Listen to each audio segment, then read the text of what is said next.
Everyone, कैसे हैं आप सब। आई होप कि आप सब अच्छे होंगे और अच्छा ही रहना है। गाइस, आपको पता है कि अब और ज़्यादा कोरोना के केसेस बढ़ते जा रहे हैं। आपको बिल्कुल भी लापरवाही नहीं करनी है, अपनी सेफ्टी आपको खुद करनी है, चाहे कोई मास्क पहनने के लिए कहे या ना कहे। एनीवे, हम बात करने वाले हैं इस वीडियो में औपचारिक और अनौपचारिक पत्र के बारे में, ठीक है। इसको तो आपने थंबनेल पे देख के समझ लिया होगा। अब ये है क्या? ये है पत्र लेखन, ठीक है। तो पत्र लेखन होता क्या है? तो पत्र लेखन 2 पार्ट्स में डिवाइडेड है। पत्र लेखन किसी को जैसे आपको अपनी शिकायत पर पत्र देने, बधाई पत्र देने, किसी को अपनी बात किसी और तक पहुंचाने के लिए हम पत्र लिखते हैं। तो औपचारिक और अनौपचारिक पत्र 2 पार्ट्स होते हैं, 2 पार्ट्स में डिवाइडेड होते हैं। तो औपचारिक और अनौपचारिक क्या होते हैं, इनके डेफिनेशन। ओके, तो औपचारिक पत्र में होता क्या है कि प्रार्थना पत्र, शिकायत पत्र, आवेदन पत्र, व्यावसायिक पत्र, ये सब सम्मिलित होते हैं। लेकिन अनौपचारिक पत्र में क्या होता है, अपने सगे संबंधियों या अपने फ्रेंड्स को, ठीक है, समझ रहे हो, तो अपने रिलेटिव्स को हम जो पत्र लिखते हैं वो अनौपचारिक पत्र कहलाता है। जैसे कि बधाई पत्र, धन्यवाद पत्र, किसी को धन्यवाद देने के लिए, शुभकामना पत्र, निमंत्रण पत्र, संवेदना पत्र, ठीक है। इतनी बात बिल्कुल समझ आ गई होगी। आगे बढ़ते हैं। तो आपके पत्र लेखन में यह 5 बातें तो होनी ही चाहिए। तो ये 5 अगर बातें आपने मतलब इसमें अपने पत्र के अंदर उसको प्रेजेंट कर दिया तो आपके फुल मार्क्स तो हैं ही, फुल नहीं तो हाफ मार्क्स तो हैं ही, क्योंकि आपको इंट्रोडक्शन वगैरह आपको एड्रेस वगैरह लिखना होता है, अपना नाम लिखना होता है, जिसको भेज रहे हो वो लिखना होता है, तो उस समय भी आधा 1 नंबर तो मिलता ही है। विषय वगैरह, अगर औपचारिक पत्र में विषय होता है, अनौपचारिक पत्र में विषय वगैरह हमें कुछ भी नहीं लिखना होता। औपचारिक पत्र में कम से कम 2 पैराग्राफ तो होने ही चाहिए और अनौपचारिक में 3 पैराग्राफ, उससे ज़्यादा नहीं, उससे कम नहीं, ठीक है। तो हम अपनी बात 3 पैराग्राफ्स में लिखते हैं, बहुत इंपॉर्टेंट बात। तो यहाँ पर 4 पत्रों का सैम्पल्स हैं, ठीक है। तो एक उसमें से आपको एक करना होगा, ठीक है। मैं आपको होमवर्क दूंगी और 3 मैं बताऊंगी, और आपको ये भी बताना होगा कि कौन सा पत्र, ठीक है। जैसे फर्स्ट लिख देना, फर्स्ट, जैसे 3 पत्र मैं आपको बता रही हूँ, चौथा पत्र आपको खुद करना है। तो ये आपको होमवर्क है, 2 होमवर्क मिलेंगे। तो फर्स्ट होमवर्क ये है कि आपको लिखना होगा कि औपचारिक पत्र फर्स्ट में क्या है, सेकंड में क्या है, थर्ड में क्या, औपचारिक है या अनौपचारिक है। मतलब जो भी पत्र मैं करवाऊंगी वो औपचारिक है या अनौपचारिक है मैं बताऊंगी नहीं। आपको फर्स्ट लिखते औपचारिक लिखना है, सेकंड लिख के जो भी है अनौपचारिक, औपचारिक जो भी है वो लिखना है, ठीक है, आपके हिसाब से, क्योंकि मैंने अभी आपको बता दी, बहुत ईजी है, इससे आपका टेस्ट भी हो जाएगा, ठीक है। चलते हैं हम अपने एग्जाम्पल की तरफ। ये रहा हमारा एग्जाम्पल। गाइस, ये वाला जो पत्र है नगर निगम स्वास्थ्य अधिकारी को है, ठीक है, संबंध में ये है ये पत्र। तो सबसे इम्पोर्टेंट बात कि ये वाला जो पत्र है ये कई बार पेपर्स में, बोर्ड्स पेपर में पूछा गया है। तो आपको जो है ये पक्का लर्न करना है, इसलिए मैंने जानबूझ के कई तो मैंने बुक्स में से भी लिए हैं, जो मैंने देखे हैं बहुत इंपॉर्टेंट है। मैंने कई बार चेक किया है कई पे सैम्पल पेपर वगैरह में, तो ये वाले पत्र कई बार आ चुका है। इसलिए मैंने ये वाला पत्र इसमें ऐड किया है। अब चलते हैं, ज़्यादा देर नहीं करने के लिए। सेवा में अध्यक्ष स्वास्थ्य विभाग पश्चिम क्षेत्र नगर निगम नई दिल्ली। जब आप ये सब लिखोगे तो सेवा में के बाद कॉमा पक्का लगाना है, अध्यक्ष कॉमा ज़रूर लगाना है। और आपको जैसे कि सेवा में, तो ये तो कौन सा, अनौपचारिक पत्र, ठीक है, औपचारिक पत्र। तो अभी तो ये वाला मैंने बता दिया, बट आगे के 2 आपको ही बताने हैं, 3 तो आपको औपचारिक पत्र, जो होता है उसमें सेवा में विषय ये सब लिखा जाता है, बट अनौपचारिक पत्र जो होता है वो तो अपने रिलेशन का होता है, तो उसमें कोई सेवा में वगैरह नहीं लिखना होता। ठीक है, वो मैं आपको आगे दिखा दूँगी कॉन्सेप्ट में कैसे है तो वो। ठीक है, तो हम यहाँ पर आते हैं, तो यहाँ पर हमें एक भी लाइन नहीं छोड़ना है, सेवा में के बाद कॉमा डाल के उसके इधर थोड़ा, जैसे मैंने इसमें आपको वीडियो में दिख रहा होगा उस तरीके से लिखना है। और फिर उसके बाद जब आप नई दिल्ली के बाद जैसे एड्रेस अगर लिख दोगे तो विषय ज़रूर लिखना है। इसमें विषय होता है तो विषय पक्का होना चाहिए।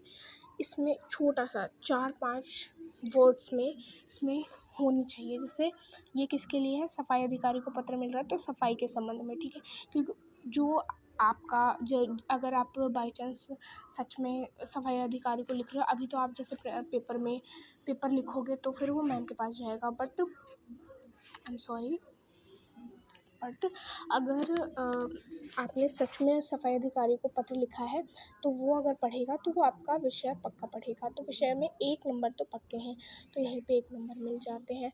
तो अब महोदय के बाद कोमा ज़रूर डालना है। निवेदन यह है कि, या तो आप सभी ने निवेदन भी लिख सकते हैं, निवेदन यह है कि पश्चिम पटेल नगर जैसे आधुनिक ढंग की आबादी में भी सफाई का पूरा प्रबंध नहीं है। ठीक है, तो ये बता रहे हैं अपनी जो प्रॉब्लम है वो इस पैराग्राफ में बता रहे हैं।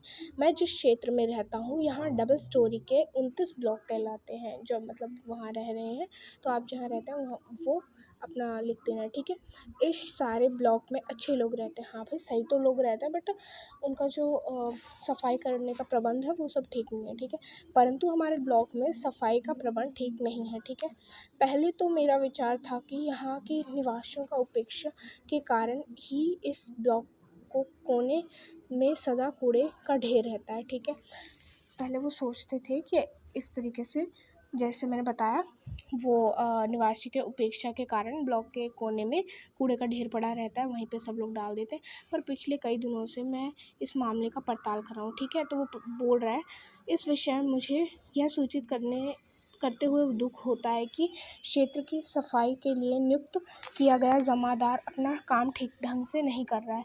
मैं 2 बार उसे कह भी चुका हूँ पर वह अनसुनी कर देता। भाई, इसने जैसे कि अभी इसको पत्र लिखा तो उसने जमादार को भी बोला था, बट उसने कोई उस पर कोई एक्शन नहीं लिया। ठीक है, तो ये फर्स्ट पैराग्राफ हो गया। सेकंड पैराग्राफ हो जाता है, आजकल गर्मी के दिन हैं। हाँ भाई, होंगे, आपके जैसे भी हैं, आप उस हिसाब से लिखना है। आपको जैसे मैंने वो 5 चीज़ बताए थे वो आपको ज़रूर प्रेजेंट ही देख लियो, इसमें भी आपका प्रेजेंट है। ठीक है, आजकल गर्मी के दिन हैं, नगर के कई भागों में हैजे का प्रकोप हो रहा है। ऐसी अवस्था में गली में पड़ा इतना बड़ा कूड़ा का ढेर अनेक बीमारियों का घर है। ठीक है, तो ये बता रहे हैं कि भाई गर्मी बहुत ज़्यादा है और अगर कूड़े होंगे तो हैजा कोड़ा जो आप समझते हैं ये बीमारी के नाम है, तो ये वाली बीमारी तो पक्के हैं। ठीक है, और भी बीमारी होते हैं, बट अगर उसमें मच्छर वगैरह आ गया, मलेरिया जैसे हो जाता है पानी वानी जमने से, तो वो भी हो जाते हैं, तो वो अलग। ठीक है, तो इन्होंने तो बस एक का एग्जाम्पल दिया है।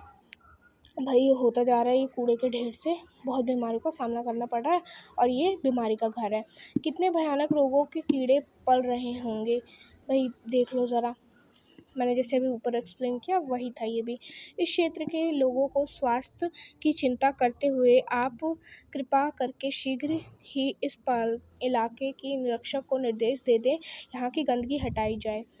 भाई, उन्होंने बताया है कि आप प्लीज़ अपने निरीक्षक को निर्देश दें, मतलब बोल दें, आदेश दें कि वो यहाँ पर आके हमारे जो गली में गंदगी है वो शीघ्र ही दूर हटा दें। ठीक है, यदि आप कल प्रातः, मतलब कि वो बता रहे हैं कि कल प्रातः ही कोई जमादार इधर भेज दे सकें तो मैं आपके देखभाल में ही सारी सफाई करवा दूँगा। मैं अपनी देखभाल में वो सारी सफाई करवा देंगे, मतलब जो जमादार आएंगे वो अपनी देखभाल में सारी सफाई करवा देंगे, पूर्ण सहयोग की आशा में। ठीक है, तो वो बोल रहे हैं कि भाई पहले तो बेचारे को किसी ने कोई हेल्प ही नहीं की, वो 2-3 बार कह चुके थे जमादार से, लेकिन कोई हेल्प नहीं की, तो वो अब बोल रहे हैं कि प्लीज़ मैं आशा में हूँ कि आप सहयोग करेंगे। ठीक है, तो यहाँ पर ठीक है, कष्ट करने के लिए क्षमा प्रार्थी। तो भाई देखो, उन्होंने आपका इतना बड़ा पत्र पढ़ा तो थोड़ा सा तो भाई उनकी टाइम वेस्ट हुआ ही होगा, तो इसलिए कष्ट के लिए क्षमा प्रार्थी ज़रूर लिख देना, तो खुश हो जाएंगे पढ़ के। और वही नहीं, स्कूल के आप लिख दोगे अपने पत्र में तो वो भी बहुत खुश हो जाएंगे, तो उनके नंबर भी मिल जाएंगे। और फिर उसके बाद दिनांक जो होता है वो सबसे ऊपर भी लिखा जाता है, सबसे लास्ट में भी, तो वो आप लिख सकते हैं। आप भवदीय तेजपाल सिंह, पश्चिमी पटेल नगर, नई दिल्ली। ठीक है, हो गया। सो अब आई होप कि ये वाला पत्र आपको अच्छे से समझ आया होगा। आप इसी के जैसा और भी कई नेट पे से आप पत्र ले सकते हैं और उस पर अपना प्रैक्टिस कर सकते हैं। तो अब आते हैं दूसरे वाले पत्र पे। तो ये वाला पत्र जो है वो आपको बताना है कि ये कौन सा है, औपचारिक या अनौपचारिक। ठीक है, पुस्तकें मंगवाने के लिए प्रकाशन महोदय का पत्र लिखो। तो गाइस, इसको मैंने स्क्रीनशॉट लिया था, आई एम सॉरी, मैंने इसको एक बुक में से वो किया था, क्लिक किया था ये फ़ोटो, तो वहीं की है। ठीक है, तो स्टार्ट करते हैं। सेवा में चाइम्स इंटरनेशनल शैक्षणिक प्रकाशन। गाइस, मैं आपको एक सलाह देना चाहूँगी कि सबसे पहले आप ना क्वेश्चन पढ़ो। देखो, ये तो बस इतना समय है, लेकिन आपके जो क्वेश्चन होंगे 2 नंबर का तो आपके क्वेश्चन में वो आंसर लिखा रहता है। ठीक है, कि किसको भेजना है, कहाँ भेजना है, किसका पता है। अगर आपको ये सोच के लिखना है आप अपने बहन भाई को भेज रहे हैं, किसको उपहार भेजना है इस विषय में। ठीक है, तो विषय का तो ऐसे ही मैंने पहले भी बोला था, तो 1 आध नंबर तो ऐसे मिल जाते हैं। 1 नंबर उसके, और जो सेवा में जिसको लिखना है तो उसके 2 नंबर वैसे ही मिल जाते हैं। तो 1 नंबर तो 2 नंबर तो ऐसे ही पक्के हो गए, और 3 नंबर जो होता है वो आप महोदय के बाद जो पैराग्राफ लिखते हो, 3 पैराग्राफ या 2 पैराग्राफ, तो उसके नंबर होते हैं। ठीक है, तो आपको नंबर भी समझ आ गया होगा। तो अब महोदय, कृपया माननीय महोदय भी आप लिख सकते हैं, उसके बाद कॉमा पक्का डालना है। 2-3 बार प्रैक्टिस करेंगे तो आपको दिमाग में रहेगा कि हाँ भाई, इसके बाद कॉमा आएगा, किसके बाद आएगा और कैसे लिखना है, इसका कॉन्सेप्ट बिल्कुल क्लियर हो जाएगा। कृपया निम्नलिखित पुस्तकें मुझे डाक द्वारा पत्र के अंत में लिखे पते पर भेजने का कष्ट करें। ध्यान रहे कि पुस्तक कटी फटी नहीं होनी चाहिए। भाई, हम लोग को जैसे कई दुकान वकान भी जाते हैं तो वो हम बोलते हैं भाई कटी फटी नहीं होनी चाहिए, अगर सेकंड हैंड भी दे रहे हैं या अगर नया भी है तो भी भाई कटी फटी नहीं होनी चाहिए। भाई उसका क्या करेंगे हम। ठीक है, तो फर्स्ट, परफेक्ट जनरल इंग्लिश, भाई ये बुक की नाम है, 1 प्रति। Second, best up to date निबंध पत्र लेखन, अनुच्छेद लेखन और कहानी, 1 प्रति। ठीक है, पुस्तकें मिलते ही मैं उसे छुड़ा लूँगा, मतलब कि मैं उसे ले लूँगा, अपने पास ले आऊँगा या तो। ठीक है, कृपया उचित कमीशन काट कर भेजें, मतलब कि जितना आपका पैसा बन रहा है वो काट लीजिए, और जितना मेरा है बच गया वो मुझे दे दीजिए। बस हो गया, आपका विश्वासी। ठीक है, और रोहित कुमार आपका जो नाम है वो आप यहाँ पे लिखेंगे, रोहित कुमार नहीं लिखेंगे। B14 अनुपम सदन, ये अपना एड्रेस लिख रहे हैं और आपको यहाँ पर अपना एड्रेस लिखना है। तो इसी के साथ हम दूसरे वाले पत्र पे चलते हैं। यहाँ पर आपको अनौपचारिक पत्र लिखा हुआ है। ठीक है, तो आपको और भी ऐसे ही पत्र देखने हैं और वो आपको करने हैं। ठीक है, तो आपको तो बचा क्या, 2 पत्र बच गए, इसमें आपको 1 मिनट, इसमें भी लिखा है 1 पत्र। ठीक है, तो 1 पत्र आपको बताना है कि वो किस चीज़ का है, क्योंकि यहाँ पे तो मैंने बता ही दिया। ये वाला पत्र जो है, ये वाला पत्र आपको पक्का बताना है कि किस चीज़ का, औपचारिक या अनौपचारिक है। ठीक है, तो कमेंट में ज़रूर बताना है आपको। तो अब यहाँ पर आ जाते हैं हम अनौपचारिक पत्र पे। जैसे कि मैंने बताया था, इसको 3 पैराग्राफ्स में लिखा जाता है, वो भी 3 पैराग्राफ्स में। भाई वो क्यों था, तो उसमें एक छोटा लाइन था, लेकिन इसमें जो है 3 पैराग्राफ पक्के हैं। उसमें 2 से 3 हो सकता है, लेकिन यहाँ पर 2 से 3 नहीं होना चाहिए, इसमें 3 होने चाहिए, क्योंकि इसमें कॉन्सेप्ट ही है कि 3 होंगे तभी ठीक है। तो अब देख लेते हैं अपना टॉपिक। अपनी पढ़ाई के संबंध में पिता के जानकारी देने हेतु पिताजी को पत्र। तो ये आपको याद रखना है कि आप जो विषय लिखते हैं वो हमेशा 3 से 4 वर्ड्स में होना चाहिए, उससे ज़्यादा लिखेंगे तो मतलब कि उसको मतलब मेरा कहने का ये मतलब है कि विषय पढ़ने में जितनी इजीली वो समझ जाएगा कि आपने किस हिसाब से, किस चीज़ पे, किस टॉपिक पे ये पत्र लिखा है, जितने कम लाइन में, वो आपको ना अच्छे मार्क्स देगा और वो उतना खुश हो जाएगा। ठीक है, बस मुझे ये आपको बताना था। पानीपत चौक ये सब आप खुद लिखेंगे। जैसे कि मैंने बोला था, अनौपचारिक पत्र में सेवा वगैरह में नहीं होता, बस अपना एड्रेस वगैरह लिखना होता है, विषय भी नहीं लिखा जाता, तो इसमें विषय नहीं लिखना है। ठीक है। पूज्य पिताजी, तो ये पिताजी को बता रहे हैं पढ़ाई के संबंध में। ठीक है। सादर चरण स्पर्श, तो हमेशा अपने से बड़ों को जब भी आप वो कर रहे हो तो हाय हेलो तो लिखता नहीं है, सादर चरण स्पर्श तो करना ही है। ठीक है। मुझे आपका प्यार भरा पत्र प्राप्त हुआ। पत्र पढ़कर दिल खुश हो गया। माताजी को बेहतर स्वास्थ्य के बारे में जानकर बहुत प्रसन्नता हुई। 24 जनवरी 8 मार्च तक कॉलेज का अवकाश रहने वाला है। अवकाश मतलब छुट्टी रहने वाली है। बहुत दिनों के बाद सब पुनः एक साथ होंगे, हम सब पुनः एक साथ होंगे, इस बात की कल्पना कौन करने से ही मैं रोमांचित हो जाता हूँ, मतलब बहुत खुश हो जाता हूँ। जैसे आपको आपके हाथ में या छोटे बच्चों के हाथ में मोबाइल आ जाता है, या लड़की हो तो गोलगप्पे वगैरह हाथ में आ जाते हैं तो खुश हो जाता है ना, वैसे ही ये बहुत खुश हो रहा है, या अपने माता पिता के बहुत दिन के बाद मिलने पर खुश हो जाते हैं। तो रहा प्रश्न मेरे विश्वविद्यालय परीक्षा की तैयारी का, तो वह बहुत अच्छा चल रहा है भाई। हम बताते हैं कि अब भाई कैसा चल रहा है, अगर पेरेंट्स पूछते हैं तो हम बताते हैं कि हाँ भाई बहुत अच्छा चल रहा है, तो वो तो है नहीं पूछने के लिए, तो हम पहले ही बता देते हैं। मैंने सारी पेपर भली भांति तैयार कर ली है। पिछले टर्मिनल परीक्षा में मात्र 2 नंबर के कारण मैं महाविद्यालय टॉप नहीं कर सका था, परंतु इस बार मैंने अपने परीक्षा की तैयारी जमकर कर ली है। जानते हैं पिताजी, इस बार तो मासिक परीक्षा में तो मैंने अपनी परीक्षा में तो मुझे हमारे प्रिंसिपल ने डबल स्टार दिया था। देखो, हम खुश हो जाते हैं ना जब हमें अगर टेस्ट में अच्छे नंबर आए तो गुड, वेरी गुड मिल जाता है, तो डबल स्टार मिल जाता है। तो वैसे ही हम अपनी इच्छा अपने फादर्स या जिसके भी दादी दादा किसी को भी लिख रहे पत्र, तो उस पर जारी करते हैं।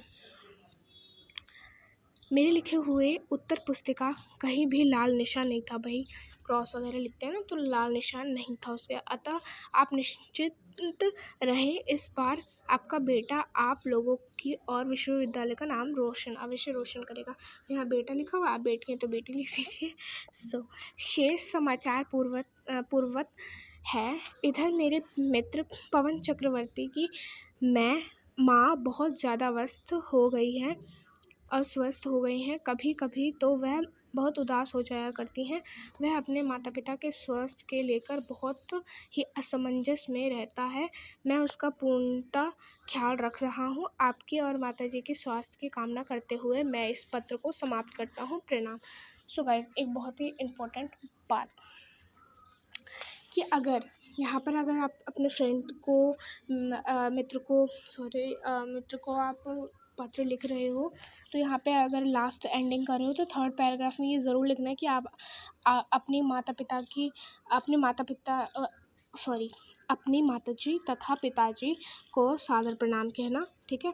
और अगर उसका छोटा कोई भाई बहन है तो उसके नाम लेके यहाँ पे नन्ही बुलबुल का मेरा प्यार देना। ठीक है। ऐसे ज़रूर लिखना कि थोड़ा मतलब उसमें नंबर ज़रूर मिलते हैं, अच्छे मार्क्स आ जाएंगे और थोड़ा पैराग्राफ भी लंबा हो जाएगा। 3-4 लाइन तो ज़रूर होनी चाहिए पैराग्राफ में। तो यहाँ पर और फिर उसके बाद अगर मित्र वाले में करो तो तुम्हारा प्रिय मित्र, आपका नाम और पता। जब वैसे यहाँ पर आपका लाडला बेटा आयुष्मान दुबे, आप यहाँ पर अपना नाम लिख देंगे, बस हो गया। क्योंकि हमने ऊपर पता वगैरह एड्रेस वगैरह लिख दिया था, तो वो कर देंगे। तो अनौपचारिक पत्र कौन से होते हैं? फॉर्मेट।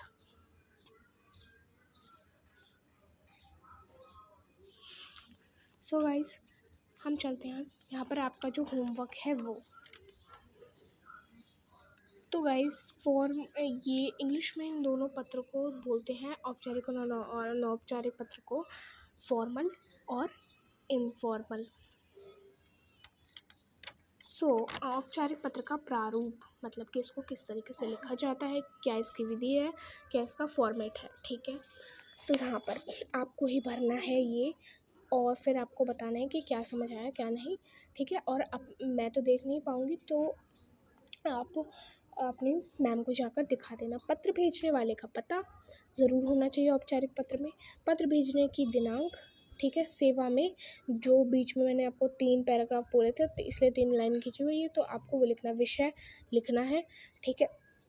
श्रीमान जी महोदय जो भी हैं, तो यहाँ पर जो श्रीमान जी महोदय लिखा हुआ है ना, सेवा में ये पहले लिख दिया है। तो यहाँ पर जो है ये पत्र जो आप सेवा में लिखेंगे, उसमें ये फॉर्मेट दिया हुआ है कि पत्र में जो कुछ लिखना है इस जगह वह इस तरह से लिखें। एक पैरे में मतलब पैराग्राफ में कम से कम 3-4 लाइन होने चाहिए, और ऐसे ही दूसरे पैरे में 2-3 पैरे आप लिख सकते हैं, ठीक है। 2-3 लाइन तो होने चाहिए। इस जगह से दूसरा पैरा शुरू कर सकते हैं, मतलब जहाँ पे इन्होंने एक लाइन छोड़ के दिया है और दूसरे एक लाइन और छोड़ के यहाँ तीसरा पैरा स्टार्ट कर सकते हैं। और फिर जब आपका कंप्लीट हो जाएगा आपका निवेदन वगैरह, या आपने औपचारिक पत्र किया है, तो उसके बाद धन्यवाद कर देंगे, आपका आज्ञा कार्यशिष्य या आपका आभारी, ठीक है। फिर उसके बाद नाम वगैरह लिख देंगे, बस, ठीक है। नाम वगैरह लिखने के बाद फिर ये कंप्लीट हो जाएगा, ठीक है। सो आई होप कि आपको ये वीडियो पसंद आई होगी, और अगर पसंद आई है तो लाइक करना, मेरे चैनल पे नए हो तो सब्सक्राइब करना, और अपने फ्रेंड्स के साथ ज़्यादा से ज़्यादा शेयर करना, कि उनको भी समझ आ सके और उनके फुल में से फुल मार्क्स आ सके। सो इसी के साथ बाय बाय, टेक केयर।